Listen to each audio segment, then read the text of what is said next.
ওয়াকফ সংশোধনী আইন করে কেন্দ্রের বিজেপি সরকার বকলমে আপনার মসজিদ, আপনার মাদ্রাসা, আপনার ঈদগাহ, আপনার কবরস্থান কেড়ে নেওয়ার অপচেষ্টা চালাচ্ছে। আর সেখানে মমতা ব্যানার্জি বলেছিলেন আমি থাকতে পশ্চিম বাংলায় এই আইনকে লাগু হতে দেব না, কিন্তু মমতা ব্যানার্জি এই কেন্দ্রের বিজেপির আইনকে মেনে নিল।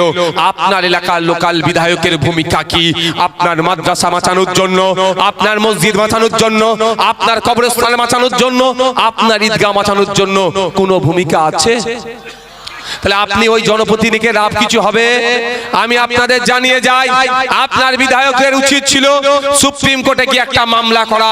ভাঙড়ের বিধায়ক নওশাদ সিদ্দিকী সুপ্রিম কোর্টে গিয়ে মামলা করেছে। আপনাদের মাদ্রাসা, আপনাদের মসজিদ, আপনাদের ঈদগাহ এখনো যে যতটুকু সুরক্ষিত আছে অন্য কারোর জন্য নয়, আমাদের মতো গুটি কয়েক মানুষ যারা মামলা করে এখনো পর্যন্ত টিকিয়ে রেখেছে।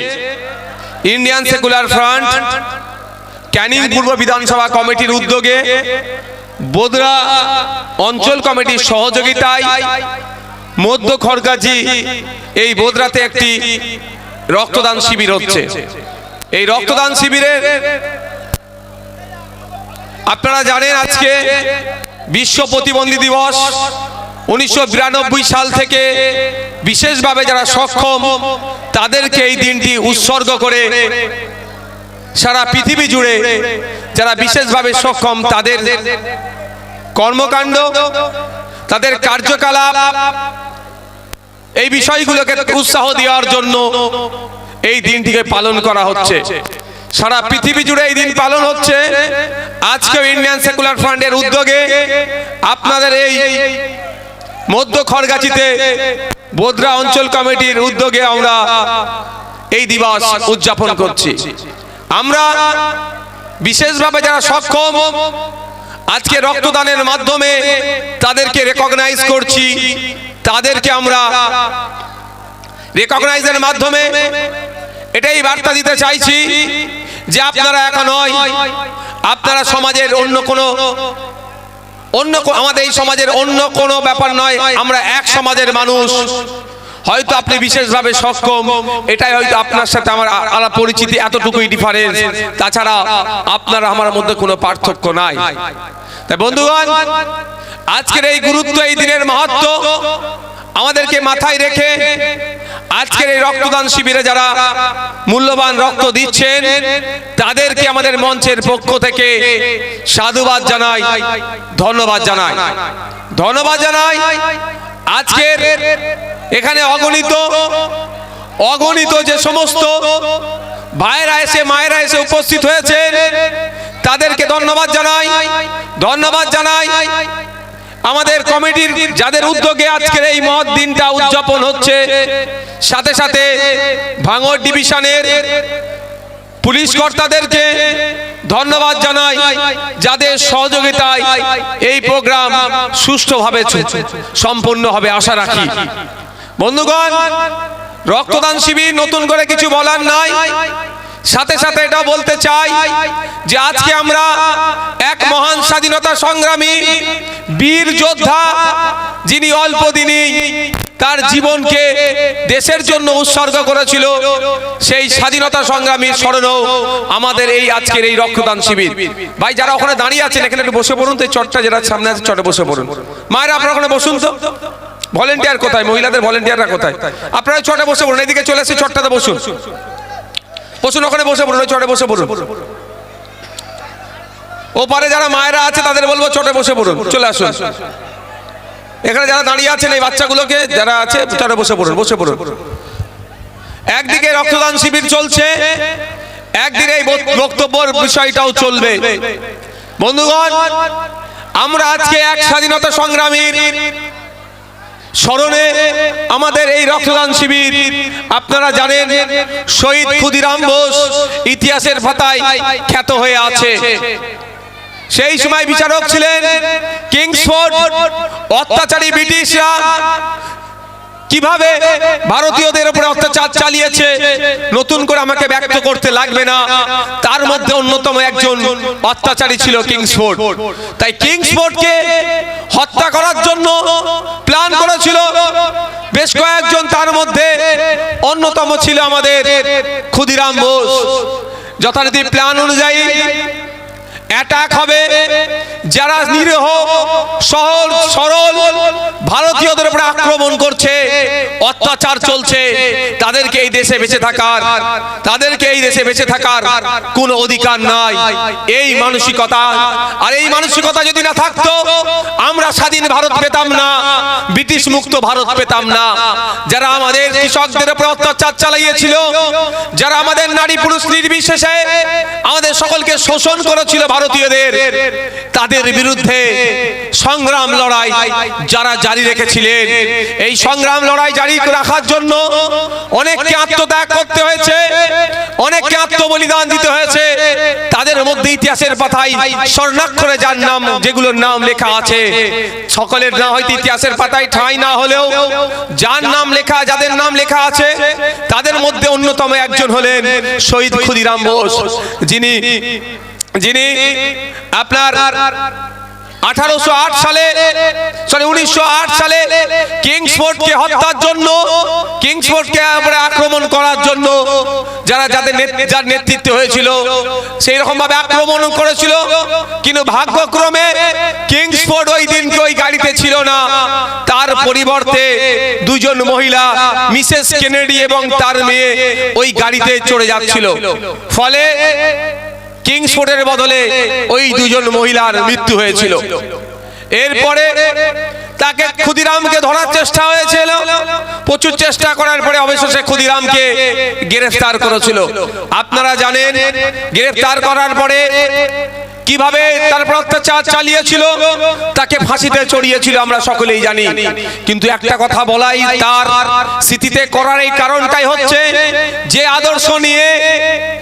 আদর্শ নিয়ে ক্ষুদিরাম দেশকে স্বাধীন করার জন্য, যেই লক্ষ্য নিয়ে ক্ষুদিরাম দেশকে স্বাধীন করার জন্য জীবন উৎসর্গ করেছিল, 18 বছর 7 মাস 11 দিন মাত্র বয়সে নিয়ে, এটা ভাবার বিষয়। আজকে আমাদের 18 বছরের ছেলেরা, আজকে 19 বছরের ছেলেরা নিজের নেই ব্যস্ত আমরা, কিন্তু আমাদের ক্ষুদিরাম 19 বছরের গণ্ডিতে যেতে পারেনি। 18 বছর 7 মাস 11 দিনের মাথায় দেশের জন্য হাসতে হাসতে ফাঁসির কাটা দড়িতে ঝুলে গিয়েছিল। তাদের লক্ষ্যটা কি ছিল?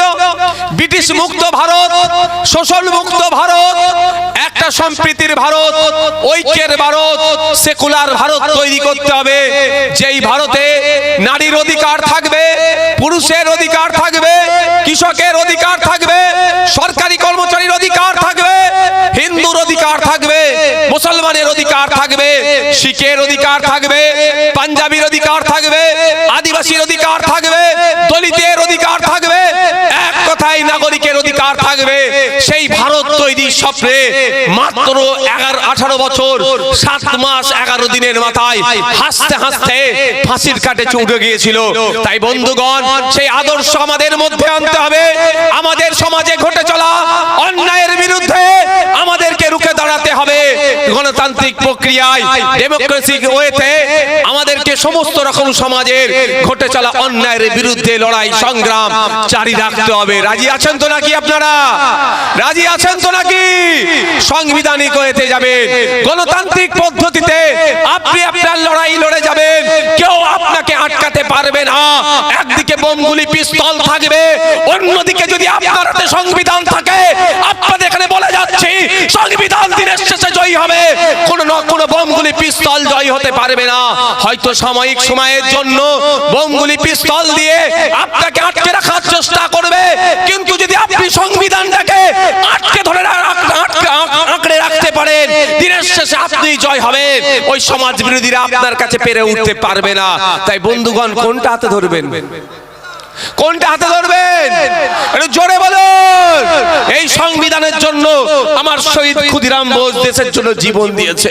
প্রীতিলতা ওয়াদ্দেদার, বাবা সাহেব আম্বেদকর থেকে শুরু করে স্বাধীনতা সংগ্রামীরা কেউ আত্মত্যাগ, কেউ আত্মবলিদান দিয়েছে। বেগম হযরত মহল, মাতঙ্গিনী হাজরা, ফুরফুরার পীর ওয়াক্কা সিদ্দিক থেকে শুরু করে নেতাজি গান্ধীজি থেকে শুরু করে খান আব্দুল গফফার খান, বিরসা মুন্ডা, ভগৎ সিং, জাত বর্ণ দেখেনি তারা দেশকে স্বাধীন করতে হবে, ব্রিটিশ অত্যাচারের হাত থেকে দেশকে মুক্তি দিতে হবে। তাই এখন সময়ের দাবি, আপনার মধ্যে থেকে প্রীতিলতাকে আমি খুঁজছি, আপনার মধ্যে থেকে মাতঙ্গিনী হাজরাকে খুঁজছি, আপনার মধ্যে থেকে সেই ভগৎ সিংকে খুঁজছি, আপনাদের মধ্যে থেকে সেই ক্ষুদিরামকে খুঁজছি, আপনাদের মধ্যে থেকে সেই বিরসা মুন্ডাকে খুঁজছি, যারা ব্রিটিশদের বিরুদ্ধে তৎকালীন সময়ে রুখে দাঁড়িয়েছিল। আর আজকের দিনে সংবিধানের অধিকারকে আঘাত দেওয়া হচ্ছে, সংবিধানের আর্টিকেলকে ভায়োলেট করা হচ্ছে। আমি আজকে এই দিনে দাঁড়িয়ে বলছি, পশ্চিম বাংলার বিশেষভাবে যারা সক্ষম, যারা লোকোমোটর সাংবিধানিক অধিকার, তারা আর্টিকেল 14, আর্টিকেল 16 তারা সঠিকভাবে বাস্তবায়ন হচ্ছে না, তার সাংবিধানিক অধিকারের উপর আঘাত দেওয়া হচ্ছে। শুধু তাই নয়, আরপিডব্লিউ অ্যাক্ট 2016 অনুযায়ী তাদের যে অধিকার পাওয়া দরকার, সেই অধিকার সঠিকভাবে তারা পাচ্ছে না। তাই আপনার আমার মধ্যে থেকে, আপনার আমার পূর্বপুরুষ বিনয় বাদল দীনেশ, মাস্টার দা সূর্য সেন, ফুরফুরার পীর আবু বকর সিদ্দিক রহমতুল্লাহ আলাইহি, বেগম হযরত মহল থেকে শুরু করে গান্ধীজি, নেতাজি, তারা কারা আমার ছিল ভাই? আমাদের কারা ছিল? তারা আমাদের পূর্বপুরুষ নাকি? গান্ধীজি, নেতাজি, ফুরফুরার পীর আবু বকর সিদ্দিক থেকে মাতঙ্গিনী হাজরা থেকে শুরু করে লাখো লাখো স্বাধীনতা সংগ্রামীরা কারা কে ছিলেন? তারা হোসেন আহমদ মাদানী রহমতুল্লাহ আলাইহি, এরা কারা ছিলেন? আপনার আমার পূর্বপুরুষ ছিলেন। তাই আপনার আমার পূর্বপুরুষ যখন লড়াই করে ব্রিটিশ মুক্ত করতে পেরেছে, তখন হাতে ইন্টারনেট ছিল না, প্রশাসনে তখন নিরপেক্ষ ছিল না, প্রশাসন তখন ব্রিটিশদের চাটুকারিতা করত, ব্রিটিশ প্রশাসন ছিল। তারপরও ব্রিটিশদের বিরুদ্ধে লড়াই করেছিল। একদিনের লড়াই সংগ্রাম নয়, প্রায় 190 বছর ধরে লড়াই সংগ্রাম করার পরে দেশকে স্বাধীন করেছে। সেই দেশ স্বাধীন হওয়ার পরে সংবিধান পেয়েছেন, অধিকার পেয়েছেন। আপনি নারী, আপনি মাথা তুলে বাঁচতে পেরেছেন। আপনি পুরুষ, আপনি আপনার অধিকার পেয়েছেন। আপনি সরকারি কর্মচারী, আপনি আপনার হকের দিয়ে পাবেন। আর কৃষক তার হক, তার উৎপাদিত ফসলের দাম পাবে। এইগুলোর জন্য সংবিধান তৈরি হয়েছে, বিচার ব্যবস্থা তৈরি হয়েছে, ভোটিং সিস্টেম তৈরি হয়েছে। আজকে দুর্ভাগ্য আমাদের, কি কেন্দ্র সরকার কি রাজ্য সরকার এই গণতন্ত্রকে মান্যতা দিতে চাইছে না। তাই আমাদেরকে নতুন ভাবে জাগ্রত হতে হবে। সেই বিরসা মুন্ডার উত্তরসূরি আপনি, সেই আশফাকুল্লাহর উত্তরসূরি আপনি, সেই ফুরফুরার পীরেরা উত্তরসূরি আপনি, সেই হোসেন আহমদ মাদানির উত্তরসূরি আপনি, সেই আপনি গান্ধীজির উত্তরসূরি। আপনার গান্ধীজি, আপনার পূর্বপুরুষ, তাদেরকে আপনাদেরকে ফলো করতে হবে, নেতাজির আদর্শকে ফলো করতে হবে, এই শহীদ ক্ষুদিরামের আত্মত্যাগকে ফলো করতে হবে, এই আত্মবলিদানকে ফলো করে আমাদের ঐক্যবদ্ধ হতে হবে। সংবিধানের পাতায় যেগুলো লিপিবদ্ধ আছে, সেটা বাস্তবায়নের জন্য আমাদের সকলকে লড়াই সংগ্রাম জারি রাখতে হবে। তবে লড়াই সংগ্রামটা কোন পথে হবে? লড়াই সংগ্রামটা কোন পথে হবে? ওকে ইশারা করলে হবে না, ওকে বলা আছে, আমার ওকে ইশারা করলে হবে না, ওকে তো বলা আছে। লড়াই সংগ্রামটা কোন পথে হবে? হিংসা দিয়ে নাকি? কাঁটা দিয়ে কাঁটা তোলা যায় জানা যায়, কিন্তু দুর্গন্ধ দিয়ে দুর্গন্ধ ঢাকা যায় না, এটা মাথায় রাখবেন।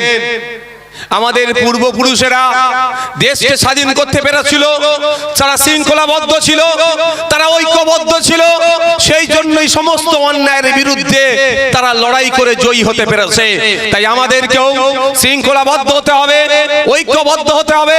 আপনি কোন ওয়েতে প্রোটেস্ট করাবেন, আর্টিকেল 19-এ যান, সেখানে আপনাকে বলে দেওয়া আছে প্রোটেস্ট করার, প্রতিবাদ করার রাইট আপনাকে দিয়েছে।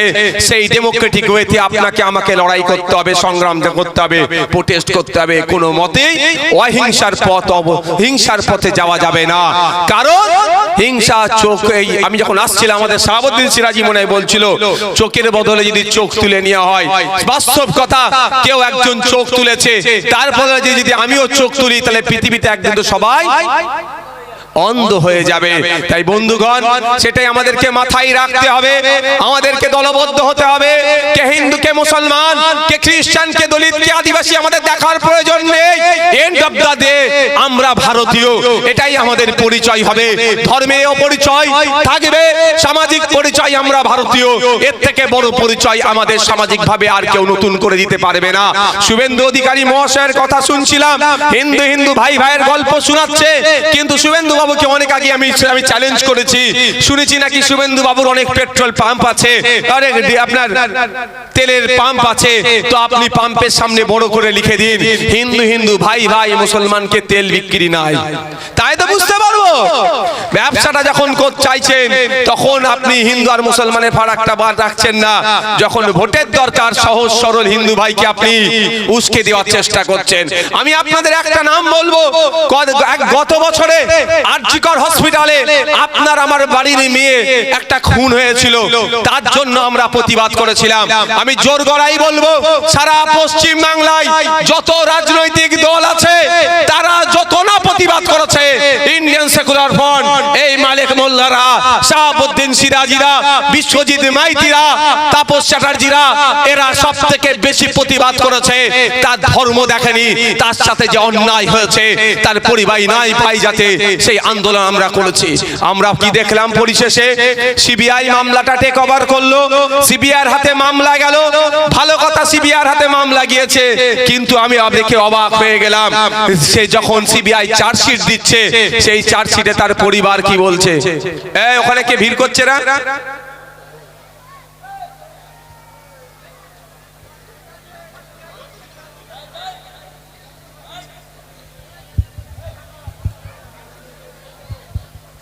সিবিআই যখন চার্জশিট জমা দিল, আমরা দেখলাম, এবার তিলোত্তমার পরিবারও দেখলো যে অন্যায় হয়েছে এই চার্জশিটে, এই চার্জশিট সঠিক নয়, এরা খুনি আরো জড়িয়ে আছে। আমরা চার্জশিটের কপি তুলে দেখলাম, ওই চার্জশিটে উল্লেখ আছে যে ওই রাত্রিরে 54 থেকে 55 জন ওই করিডোরে যাতায়াত করছিল, কিন্তু তাদেরকে সিবিআই নাকি চিনতে পারেনি। এটা বিশ্বাস হয় না, সিবিআই চিনতে পারেনি কি কথা, হয়তো হতে পারে দিল্লির সিবিআই সেই জন্য চিনতে পারেনি। তাহলে আমাদের উচিত কি ছিল, যে সিবিআই আমাদের কাছে পাবলিক ডোমেইনে ওই 54-55 জনের ছবিটা পাবলিশ করে দেয়া এবং জিজ্ঞাসা করা এই 54-55 জনকে পাবলিক ডোমেইনে দিয়ে দেওয়া, যে আপনারা যদি নাম ঠিকানা খুঁজে পান তাহলে সিবিআই এর কন্টাক্ট নাম্বার ছেড়ে দাও, যে আমাদেরকে বলো, যদি দেখতে পাই আমাদের পাড়ার কোনো কুলাঙ্গার আমাদের বাড়ির মেয়েটাকে হত্যা করলো, খুন করলো, তার পরিচয় আমরা সিবিআইয়ের হাতে তুলে দিতাম, সিবিআই তাকে গ্রেফতার করতো। কিন্তু এটা করেনি। কিন্তু সিবিআইটা কে চালাচ্ছে? কেন্দ্রীয় মন্ত্রী অমিত শাহ। যে থাকলে বস নাই, বসুক না, পাকা ছেলে বরঞ্চ যারা আছে বসা। কিন্তু আমরা কি দেখলাম, সিবিআইয়ের হাতে মামলা যাওয়ার পরেও সঠিক বিচার পেল না। আমরা ধর্ম দেখে প্রতিবাদ করি না, কিন্তু আজকে শুভেন্দু বাবুকে আমি একটা প্রশ্ন করতে চাই। আপনি হিন্দু হিন্দু ভাই ভাই বলেছিলেন, তিলোত্তমার ধর্মীয় পরিচয়টা একটু আপনার কাছ থেকে জানতে চাই। নিশ্চিতভাবে সে মুসলমান ধর্মের নয়, কিন্তু আমরা মুসলমান হিন্দু দেখিনি, অন্যায় হয়েছে তার প্রতিবাদ করেছি। কিন্তু শুভেন্দু অধিকারী হিন্দু হিন্দু ভাই ভাই স্লোগান দিল। এখন প্রশ্ন আমরা করব, তিলোত্তমা এখনো বিচার পেল না কেন? তাই বন্ধুগণ, কে ধর্মীয় উন্মাদনা তুলে আপনাকে আমাকে বিভাজন করার চেষ্টা করছে, এই ধর্মীয় উন্মাদনার ফাঁদে আপনারা পড়বেন না। প্রশ্ন করতে হবে আপনাকে আমাকে, আওয়াজ তুলতে হবে আপনাকে আমাকে। এখানকার যে আমি আস্তে আস্তে দেখছিলাম বেশ কয়েকটি প্রাইমারি স্কুল পড়লো, যাবার সময় আপনারা জিজ্ঞাসা করে যাবেন প্রাইমারি স্কুলগুলোতে রেশিও মেইনটেইন হচ্ছে না, অর্থাৎ যে পরিমাণ ছাত্র আছে সেই শিক্ষক নাই। এই প্রশ্নটা তোলা আমাদের দরকার ছিল। তার পরিবর্তে কে হিন্দু কে বড় মুসলমান, এই নিয়ে লড়াই আপনাকে আমাকে লাগিয়ে দিয়েছে। আপনাকে আমাকে প্রশ্ন করা দরকার ছিল 2022 সালে 2012 থেকে 2024 পশ্চিম বাংলায় 25,000 স্কুল কেন বন্ধ হয়েছে, এর জবাবটা চাওয়া দরকার ছিল। তার পরিবর্তে আপনাকে আমাকে আপনি কত বড় হিন্দু আর ইনি কত বড় মুসলমান, এই পরীক্ষায় ফেলে দিয়েছে। তাই বন্ধুগণ, যে 25,000 স্কুল প্রাইমারি স্কুল বন্ধ হয়েছে, এই প্রাইমারি স্কুলে অন্য কেউ পড়াশোনা করেনি, ওই আপনাদের বিধায়কের ছেলে মেয়েরা, পরিবারের ছেলে মেয়েরা পড়াশোনা করেনি, সাধারণ খেটে খাওয়া দিন আনে দিন খাওয়া পরিবারের ছেলে মেয়েরা পড়াশোনা করছে। তাই বন্ধুগণ, আমার বলার উদ্দেশ্য এটাই যে আপনাকে আমাকে শিক্ষার আওয়াজ তুলতে হবে, আপনাকে আমাকে আওয়াজ তুলতে হবে। হসপিটালে ডক্টর নেই কেন? আপনাকে আমাকে আওয়াজ তুলতে হবে। রাস্তাঘাটে মেরামত হচ্ছে না কেন? আপনাকে আমাকে আওয়াজ তুলতে হবে। কৃষক তার উৎপাদিত ফসলের দাম পাচ্ছে না কেন? আপনাকে আমাকে আওয়াজ তুলতে হবে। এই যে পুলিশের বন্ধুরা আছে, কেন 8 ঘন্টার বেশি ডিউটি করবে? এরাও সরকারি কর্মচারী। একটা পুলিশ 10 ঘন্টা নয়, 12 ঘন্টা নয়, 14 ঘন্টার উপরে ডিউটি করছে। এটা মেনে নেওয়া যায় না। পুলিশ আমাদের পরিবারের একটা গুরুত্বপূর্ণ সদস্য, তারা 8 ঘন্টার কেন বেশি ডিউটি করবে? এই আওয়াজ আপনাকে তুলতে হবে। মমতা ব্যানার্জি থানার সংখ্যা বেরিয়ে দিচ্ছে, তাতে আমার কোনো অসুবিধা নাই। আমি তো মনে করি পাড়ায় পাড়ায় থানা হোক, তাতে আমার কোনো যাই আসে না। আমি হিংসা মুক্ত সমাজ চাই। যদি নতুন বেশি বেশি থানা করে হিংসা মুক্ত করা যায়, তাহলে পাড়াতে পাড়াতে থানা করে দিলেও নওশাদ সিদ্দিকী আইএসএফের কোনো অসুবিধা হবে না। কিন্তু প্রশ্ন এটা আমার, কেন একটা থানাতে আপনি অফিসার বেশি দেবেন না, কনস্টেবল বেশি দেবেন না, লেডি অফিসার বেশি দেবেন না? যে 2-4টে লেডি অফিসার আছে তাদেরকে 10 ঘন্টা নয়, 12 ঘন্টা নয়, কেন 14 ঘন্টা ডিউটি করতে হবে? এই দাবি আমাদেরকে তুলতে হবে, কারণ পুলিশ আমাদের পরিবারের মধ্যে পড়ছে। তাই এই দাবিগুলো আমাদের তুলতে হবে। এর পরিবর্তে আপনাকে আমাকে কি করাচ্ছে? কে বড় হিন্দু, কে কত বড় মুসলমান, তার পরীক্ষায় ফেলে দিচ্ছে। আপনি আমি ধর্মের নাম শুনলেই তো আর কোনো ব্যাপার নাই। ধর্ম অবশ্যই, ধর্মকে আমরা মানি, নিজের ধর্মকে পালন করি, অন্য ধর্মকে রেসপেক্ট করি। কিন্তু আমায় প্রশ্ন তুলতে হবে, সরকারি কর্মচারীরা কেন্দ্রীয় সমাহারে দিয়ে পাচ্ছে না কেন? অন্য স্টেট যদি কেন্দ্রীয় সমাহারে দিয়ে দিতে পারে সরকারি কর্মচারীদের, পশ্চিম বাংলার সরকারি কর্মচারীরা কেন পাবে না? এই আওয়াজ তুলতে হবে। এই আওয়াজ তুলতে হবে। কৃষক তার উৎপাদিত ফসলের যাতে 3 গুণ দাম পায়। স্বামীনাথন কমিশন বলছেন কৃষক তার উৎপাদিত ফসলের 3 গুণ দাম দিতে হবে। কেন পাচ্ছে না? এই দাবি আপনাকে আমাকে করতে হবে। তাই বন্ধুগণ, বক্তব্য আমি আর দীর্ঘায়িত করব না। আমি একদম ছোট এবার শেষের দিকে আসছি। আমি একটা প্রশ্ন আপনাদের করতে চাই। এই প্রশ্নটা অনেকের রাগ হতে পারে, আমার কিছু করার নাই। প্রশ্নটা হচ্ছে এটাই, এই উত্তরটা আমি চাই। প্রশ্নটা আপনাদের করছি, যেটাই ওয়াকফ সংশোধনী আইন করে কেন্দ্রের বিজেপি সরকার বকলমে আপনার মসজিদ, আপনার মাদ্রাসা, আপনার ঈদগাহ, আপনার কবরস্থান কেড়ে নেওয়ার অপচেষ্টা চালাচ্ছে। আর সেখানে মমতা ব্যানার্জি বলেছিলেন, আমি থাকতে পশ্চিম বাংলায় এই আইনকে লাগু হতে দেব না। কিন্তু মমতা ব্যানার্জি এই কেন্দ্রের বিজেপির আইনকে মেনে নিল। আপনার এলাকার লোকাল বিধায়কের ভূমিকা কি? আপনার মাদ্রাসা বাঁচানোর জন্য, আপনার মসজিদ বাঁচানোর জন্য, আপনার কবরস্থান বাঁচানোর জন্য, আপনার ঈদগাহ বাঁচানোর জন্য কোনো ভূমিকা আছে? তাহলে আপনি ওই জনপ্রতিনিধিকে লাভ কিছু হবে? আমি আপনাদের জানিয়ে যাই, আপনার বিধায়কের উচিত ছিল সুপ্রিম কোর্টে গিয়ে একটা মামলা করা। ভাঙড়ের বিধায়ক নওশাদ সিদ্দিকী সুপ্রিম কোর্টে গিয়ে মামলা করেছে। আপনাদের মাদ্রাসা, আপনাদের মসজিদ, আপনাদের ঈদগাহ এখনো যে যতটুকু সুরক্ষিত আছে, অন্য কারোর জন্য নয়। আমাদের মতো গুটি কয়েক মানুষ যারা মামলা করে এখনো পর্যন্ত টিকিয়ে রেখেছে। মাথায় থাকবে তো নাকি? না ভুলে যাবে? আপনাদের বলে রাখি, কেন্দ্র সরকার কেন এই আইনটা করেছে? মুসলমানদের সম্পত্তি কেড়ে নেওয়ার জন্য শুধু নাকি? না, শুধু এক ঢিলে একাধিক পাখি মারছে। শুধু মুসলমানদের সম্পত্তি কাড়ার লক্ষ্য নয়, ওই যে ভ্যালুয়েবল প্রপার্টি গুলো যে কটা পুরাতন শহর আছে, কলকাতা, মুম্বাই, বেঙ্গালোর, গুজরাট, দিল্লি, হরিয়ানা, সারা ভারতবর্ষের যত পুরাতন শহর আছে খোঁজ নিয়ে দেখুন, 10টা যদি মোস্ট ভ্যালুয়েবল প্রপার্টি থাকে, তার মধ্যে 2-4টে ওয়াকফের প্রপার্টি আছে। ওই প্রপার্টি গুলো এখন মোদিজির বন্ধুর নজর পড়েছে, শিল্পপতিদের নজর পড়েছে। ওখানে তারা স্টার হোটেল বানাবে, আমোদ প্রমোদের জায়গা করবে। কিন্তু এমনি ভাবে তো কেড়ে নিতে পারে না। তাই মোদির বন্ধুর পছন্দ হয়েছে, বন্ধুকে গিফট করার জন্য মোদিজি এখন আইনের মাধ্যমে কাটতে চাইছে। কিন্তু এই কাঁড়াটা শুধু মুসলমানদের আঘাত দিচ্ছে না, ইন্ডিয়ান এভিডেন্স অ্যাক্ট থেকে শুরু করে বিভিন্ন আইনকে আঘাত দিচ্ছে, সংবিধানের একাধিক ধারাতে আঘাত দিচ্ছে। তাই আমরা সংবিধান প্রেমী মানুষেরা সংবিধানকে প্রোটেক্ট করার জন্য, রক্ষা করার জন্য এর যেমন প্রতিবাদ করছি, কিন্তু আমরা আগামী দিনেও দেখছি আজকে এরা ওয়াকফের সম্পত্তি লুট করছে, কালকে এরা গুরুদুয়ারার সম্পত্তি লুট করবে, পরশুদিন এরা জাহের থানের সম্পত্তি লুট করবে, তারপরের দিনে এরা গরম থানের সম্পত্তি লুট করবে, তারপরের দিন এরা গির্জার সম্পত্তি লুট করবে, এরপরে তারা হিন্দু সমাজের ধর্মীয় সম্পত্তিগুলোকে, এই মন্দিরের দেবদেবীর নামে সম্পত্তিগুলোকে লুট করার চেষ্টা করবে। তাই শুরুতেই যদি না একে আটকে দেওয়া যায়, এরা আগ্রাসী এই ফ্যাসিস্ট সরকার একটাও ধর্মস্থানের জায়গা সুরক্ষিত রাখবে না, সবটা এরা ব্যক্তিগত স্বার্থচরিতার্থের জন্য দখল করে নেবে নতুন আইনের মাধ্যমে। গত কয়েকদিন আগে দেখছিলাম যে বিভিন্ন পেপার পত্রিকাতে, বিভিন্ন সোশ্যাল মিডিয়ার মাধ্যমে দেখতে পাচ্ছিলাম যে আরএসএস এর সদর দপ্তর দিল্লিতে আছে, তাদের গাড়ি পার্ক করার মতো জায়গা আর পাচ্ছিল না। 1400 বছরের নাকি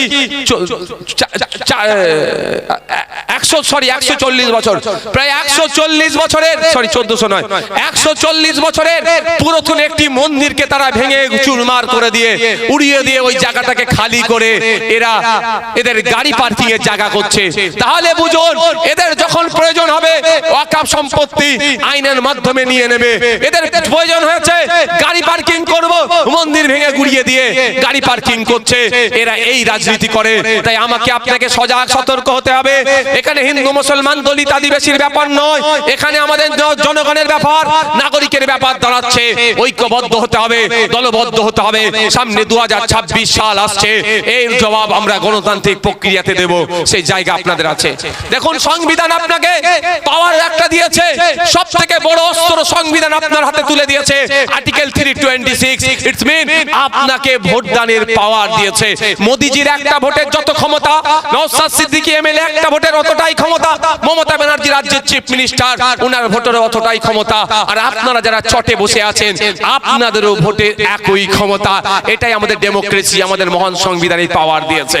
তাই আপনারা, আপনাদের সাথে ইনজাস্টিস হলে, আপনাদের সাথে অন্যায় হলে যেমন প্রতিবাদ হবে, গণতান্ত্রিক প্রক্রিয়ায় প্রতিরোধ হবে এবং আইনি লড়াই হবে, ঠিক সাথে সাথে আপনাকে আমাকেও সংবিধান প্রতি 5 বছর ছাড়া ছাড়া যারা আইন তৈরি করছে, যারা আইনের বাস্তবায়ন করছে, তাদেরও পাল্টানোর সুযোগ দিয়েছে। তাই আমরা প্রতিবাদ করব, প্রতিরোধ করব গণতান্ত্রিক প্রক্রিয়ায়। আগামী 5 বছরের জন্য 2026 সালে আমাদের কাছে সুযোগ আসছে। ভাঙর যে আশার বীজ বপন করেছে, সেই বীজ আজকে গাছে পরিণত হয়েছে। শুধু ফলের অপেক্ষা। ভাঙর ফল দেবে, ক্যানিং ফল দেবে, ঘুটিয়ারিশরী ফল দেবে, বাসন্তী ফল দেবে, দার্জিলিং ফল দেবে, জঙ্গলমহল ফল দেবে। সুষ্ঠু সমাজ ব্যবস্থা একটা গড়ে তুলবো। সেই সুন্দর সমাজ ব্যবস্থা, সেই সকালে নারী তার অধিকার নিয়ে মাথা তুলে বাঁচবে, পুরুষ তার অধিকার নিয়ে মাথা তুলে বাঁচবে। সরকারি কর্মচারীরা কেন্দ্রীয় সমাহারে ডিএ পাবে, 6-8 ঘন্টার বেশি তারা ডিউটি করবে না, শূন্য পদে পূরণ হবে। বাচ্চারা স্কুলে গিয়ে শুধু মিড ডে মিল খেয়ে চলে আসবে না, ওখান থেকে শিক্ষা, উপযুক্ত শিক্ষা নিয়ে ফিরে আসবে। রাস্তাঘাটের আমূল পরিবর্তন হবে, উন্নয়ন হবে, কৃষক তার উৎপাদিত ফসলের দাম পাবে, বেকারত্বের জ্বালায় যারা জ্বলছে তাদের কাজের ব্যবস্থা করা হবে। এটাও আপনাদের বলে যায়, 2026 সাল আসছে। বাংলার মানুষ যদি আমাদের সুযোগ দেয়, ওয়ান ফ্যামিলি ওয়ান জব, প্রত্যেকটা পরিবার থেকে একজন করে চাকরির ব্যবস্থা আইএসএফ করবে। আপনাদের কথা দিয়ে যাচ্ছি। বক্তব্য আমি আর দীর্ঘায়িত করব না, আমার বক্তব্য এখানেই আমি ইতি টানলাম। তবে আমি বলি, আমি চলে যাওয়ার পরেও এখানে বক্তব্য চলবে, রক্তদানের কার্যক্রম চলবে। আপনাদের অনুরোধ করছি, আপনারা রক্ত দিন। রক্ত দিলে আপনার কিছু ক্ষতি হবে না। মেডিকেল সায়েন্স বলছে প্রতি 90 দিন পুরুষ মহিলা 120 দিন ছাড়া ছাড়া যদি রক্ত দেয়, ক্যান্সারের সম্ভাবনা কমে যায়, স্ট্রোকের সম্ভাবনা কমে যায়। পৃথিবীর 10টা ভয়ঙ্কর রোগের মধ্যে 2টো রোগ কিন্তু হচ্ছে ক্যান্সার, স্ট্রোক। তাই আমি বলবো, রক্তদান শিবিরে রক্ত দেবেন। আর 90 দিন পরে যদি আইএসএফ রক্তদান শিবির না করে, চিন্তার কথা কোনো কারণ নেই। যদি তৃণমূল করে, আপনাদের আমি বলে যাচ্ছি নির্দ্বিধায় পরের 90 দিনের মাথায় আপনারা গিয়ে তৃণমূলের ক্যাম্পেও রক্ত দেবেন, আমার কোনো অসুবিধা নাই। কারণ কি, আমাদের রক্তের প্রয়োজন হলে, আমরা ব্লাড ব্যাংকে গিয়ে বলি না আমি আইএসএফ করছি, আমি আইএসএফ এর ছাড়া কারো রক্ত নেব না। আমি ব্লাড ব্যাংকে গিয়ে বলি না যে আমি মুসলমান, আমার মুসলমান ছাড়া রক্ত দেব না, এ কথা কিন্তু আমরা বলি না। আমরা তখন গিয়ে বলি আমার অমুক গ্রুপের রিকুইজিশন ফর্মটা নিয়ে যাই, যেই গ্রুপ আছে সেই গ্রুপের রক্ত নেওয়ার কথা বলি। তাই আপনি যখন ব্লাড ব্যাংকে গিয়ে যখন ধর্ম দেখেন না, রং দেখেন না, রাজনৈতিক পরিচয় দেখেন না, তা তাহলে আমি আপনাদের বলে যাই, যখন রক্তদান শিবিরগুলো হবে সেই শিবিরের ধর্মীয় পরিচয় দেখার দরকার নেই, রাজনৈতিক রং দেখার দরকার নেই, সামাজিক পরিচয় দেখার দরকার নাই। 90 দিন 120 দিন ছাড়া ছাড়া আপনারা আপনাদের সামনে যে শিবির পড়বে সেখানে গিয়ে আপনারা রক্ত দেবেন। এই রক্ত দিয়ে বার্তা দেবেন, রক্ত কলকারখানায় তৈরি হয় না, রক্ত মানব শরীর থেকে মানব শরীরে দিয়ে। আমার যখন রক্তের প্রয়োজন হয় আমি তখন রক্তটাকে খুঁজি, কার রক্ত আমি দেখিনি। সুতরাং আমার কারো যখন রক্তের প্রয়োজন হবে, কে রক্ত দিচ্ছে সেও সেটা দেখবে না।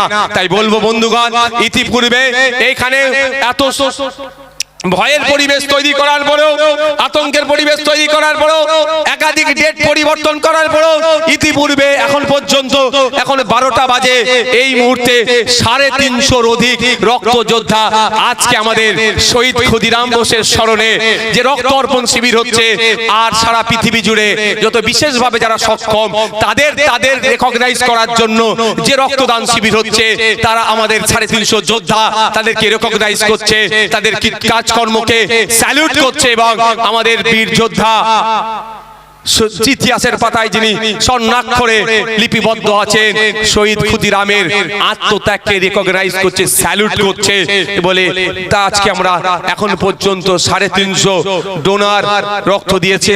যারা বাকি আছেন তাদেরকে বলবো, এই ক্যাম্প চলবে আমাদের দীর্ঘক্ষণ চলবে, আপনারা আসুন, আপনাদের রক্ত দিন।